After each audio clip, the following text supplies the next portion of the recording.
Well, let's just pick up on what myself and James were talking about at the end there about Nicholas Jackson, Chelsea and Man United.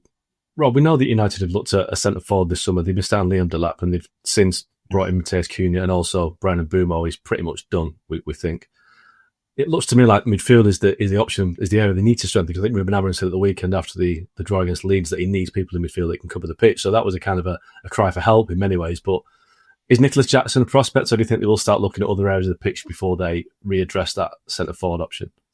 Yeah, I mean, really, you just touched on United's biggest issue there, that you can probably go through every area of the squad and say that they need an upgrade, and that the problem is that you just can't do all of that in one summer, and everyone will know that United's finances aren't in the best shape possible, that they've spent money on Cunha and Mbeumo, trying to solve that issue that they had last season with scoring goals. Obviously, Ruben Amorim has targeted that area as his kind of priority. I think me and you both got told sort of earlier in the summer that, while there was sort of talk about all the targets and things, that they were desperate to get that Brian Mbeumo deal over the line before they started looking at other areas. We think that is now done, so they can start kind of looking at other positions. Clearly, they need a number 9, and I don't think anyone would argue that Rasmus Højlund and Joshua Zirkzee, in the form that they showed last year, are good enough to lead the line for Man United. You mentioned there that they missed out on their top target in Liam Delap, so they are kind of looking at other options. I don't think that Nicholas Jackson would kind of ignite the Man United fan base particularly. It would feel like just another body in that position. Again, there you've touched on the midfield.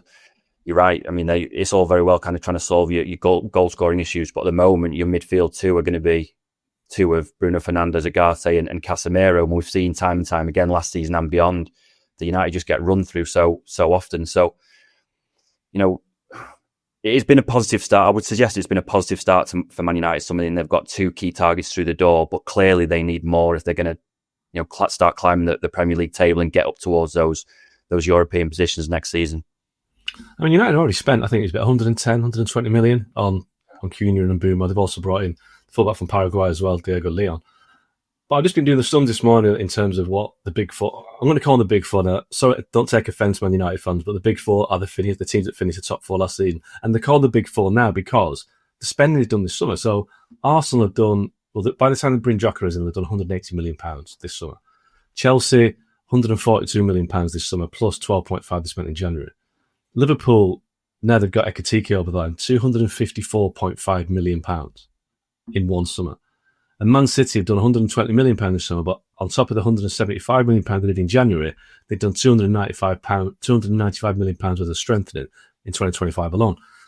United are falling way behind, aren't they? I mean, United are spending money not even to keep up, just to stop falling behind. It's a strange summer, but they spent a lot of money, but they need to spend probably twice as much to come even close to having a hope of catching the top 4, the Big Four, I want to call them. Yeah, I mean, the key now for them is to get the lads out the door that Amorim doesn't want. I mean, Rashford will join Barcelona. I think it's quite a big win for United. It looks like Barcelona are going to cover all of his wages, but they're not going to get a huge fee through the door that they could sort of reinvest in the squad. They need to get Antony out. They need to get Garnacho out. Sancho is another problem. I think if they can do those departures well and bring some money in, then you may find that there's money there to maybe bridge the gap with those 4 clubs that you've just mentioned. Maybe they find money for a number 9. Maybe there's a little bit of money available for another central midfielder. But you're right. I mean, the worry really is Liverpool, I would suggest. Liverpool are the Premier League champions, and we've seen sometimes that you get champions who kind of stand still, don't you? They kind of just, not rest on their laurels is the wrong phrase, but they kind of assume that squad that have done so well the previous season will do so again, and they haven't. They've just gone and spent a load of money on really kind of established players from big European clubs. And when you look at that and you think that Man United really should be sort of looking at every season challenging or trying to get sort of the top positions of the Premier League, and you look what Liverpool have done on the back of winning the Premier League and being one of the best teams in Europe last season, I would suggest that, like you just said there, I mean, that gap is massive now with Liverpool, particularly if the likes of Wirtz and Frimpong and Ekitike all hit the ground running. I mean, that squad, Beth, is formidable now, really, isn't it? Yeah, it is. I mean, it's a really, on paper, it's a really impressive squad. And, you know, perhaps the spending isn't done yet, particularly if there's some outgoings, as we expect there will be. I think the one thing that you will say is, you say, if those players hit the ground running, and I suppose that is the caveat. And, you know, Liverpool in the past have been criticised for the lack of spending. You only have to go back to last summer when they only spent 12 million on Federico Chiesa, and people were saying, oh, well, surely they're not going to do particularly well this season because they've not brought in any more bodies, and then they go on and win the Premier League at a canter. So it's not too often that Liverpool, to the last 10 years or so, have won the transfer window as such. I'd say probably as things stand, they have this summer, but whether that translates to success on the pitch, you know, Manchester United know all about spending big and that not quite working out. So it's not a guarantee of success. And it's obviously more about finding the right players. And, you know, I think both Cunha and Mbeumo are both really, really good players who were linked to Liverpool at various points. And I suppose it's whether they gel and whether they hit the ground running as well. So it's hard. I think, obviously, Liverpool are in a really strong position at the moment, but it all comes down to coaching, to injuries, to how all of these players hit the ground running.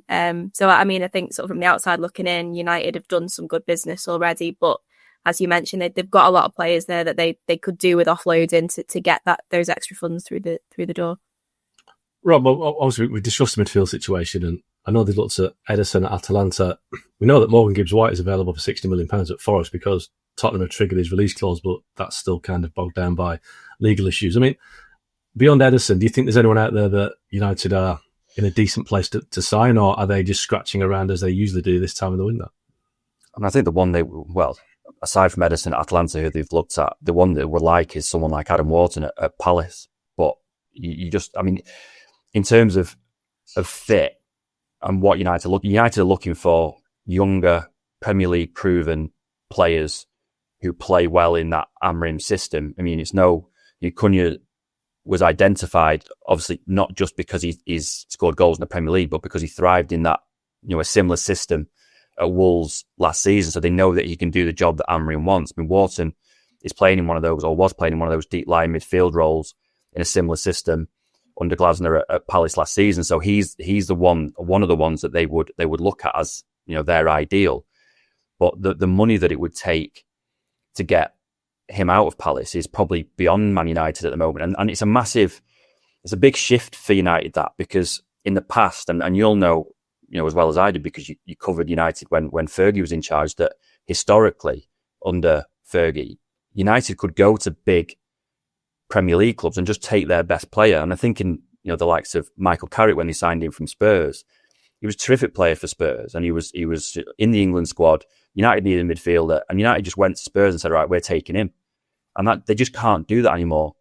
And Palace is a good example of that, because Adam Wharton, he would cost an awful lot of money to get him out of Palace. Palace are in Europe next season. Obviously, we don't really know what competition they're going to be in because of the issues they're having with that. But United just aren't in a position to go to clubs like Palace anymore and saying, right, we're going to take your best player. And it's a real problem, because then you end up scratching around the European market in that kind of, you know, 30 million to 40 million bracket. And any player you sign from that bracket is a huge risk. And we've seen time and time again that United have tried to go into that market and sign players, and it's just not worked out. And I think United are quite cautious about that, or are going to be quite cautious about that for the rest of the summer, because what they can't afford to do is make any more mistakes. And I've said this on the pod before, that when Ed Wood was in charge, he used to say that any transfer is a risk, and they would look to get around 70% of their transfers right. So that means that 30% they knew that just weren't going to work out. I don't think that United are in a position even to work to those numbers anymore. They're in a position where they have to, every player that they bring through the door in terms of transfer fee, wages, ability, quality, all these things, everything has to be perfect to get United back among the likes of Liverpool and City, Arsenal and teams like that. Otherwise, you could be looking at Man United. If they get these transfer decisions wrong between now and the end of the summer, and it doesn't work out for Amrim, and Amrim has to go in, say, November, you could be looking at Man United becoming periodically a sort of mid-table side, because they just can't get themselves out of that group of clubs that includes really, really well-run clubs like Brighton, Brentford, Bournemouth, and Palace. So it's going to be really tricky for United now, and to see what they can do just to make up that ground with the team that they think they should be challenging with. It's been a while since they got 70% of the transfers, right? I'm not sure. And that's what I'm getting at. That they would kill for 70% right at the moment. I think they probably even get 30% right. I think even that if you switch it around, I think that's still seriously. I mean, over the last 10, 12 years, there's been very, very few, apart from Bruno, perhaps, that have actually, been good sides. I just want to ask one question about outgoings, Robert. I know we know the 5 players that are on the list and can go. I was watching the game against Leeds at the weekend, and the midfield was an issue. And when Kobe Mayu came on in the second half, I thought, he just doesn't fit the system. He can't get around the pitch. And I know a lot of United fans last year were up in arms when it became clear that United would actually listen to offers for Kobe Mayu.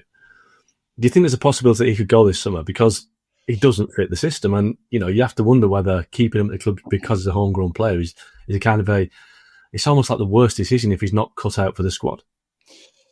Yeah, I mean, nothing would surprise me with Man United this summer. And then the messages that we got from Man United right at the start of the summer was that they couldn't be firm about the future of any player. And that included at one point Bruno Fernandes. And that tells you what kind of position they're in, because Bruno is by far United's best player. He's their most important player. And they were still willing to listen to offers for him at the start of the summer before he said that he was staying. So, again, historically, would United want to listen to offers for a young English homegrown player who is in the England squad? No. But we're talking about a different Man United now. With Mainu, there hasn't really been much progress with his contract negotiations. I know that he wasn't particularly, or him and his representatives weren't particularly thrilled with some of the stuff that came out in January, that United were willing to listen to offers for him, and there was talk of Chelsea, and they didn't really know where that had come from. They weren't thrilled really, because Kobe Mainu is born in Stockport, grew up in Stockport as a United fan, has come through the academy. He wants to play for Man United, and it's difficult for him to be listening to all this kind of stuff. Maybe he has to be offloaded to kind of fund another rebuild. I think you're right in what you say about the system. I don't really know where he fits in that system. Is he one of those deep line 2 midfielders? Is he one of those, further forward, those number 10s essentially? Well, if you look at the squad now with Cunha and Bremo, there's not really room for him as one of those 10s, because I think you would assume it's going to be Cunha and Mbeumo. I would put Mason Mount in the same bracket. Where's he going to play in this system now? It wouldn't surprise me if someone came in with a big offer for Kobe Mainu and he was allowed to leave, or United at least listen to it.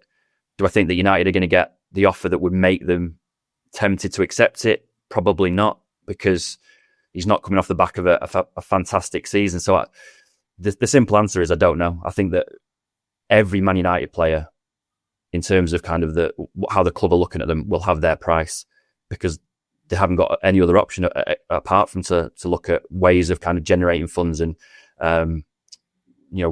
churning the squad essentially.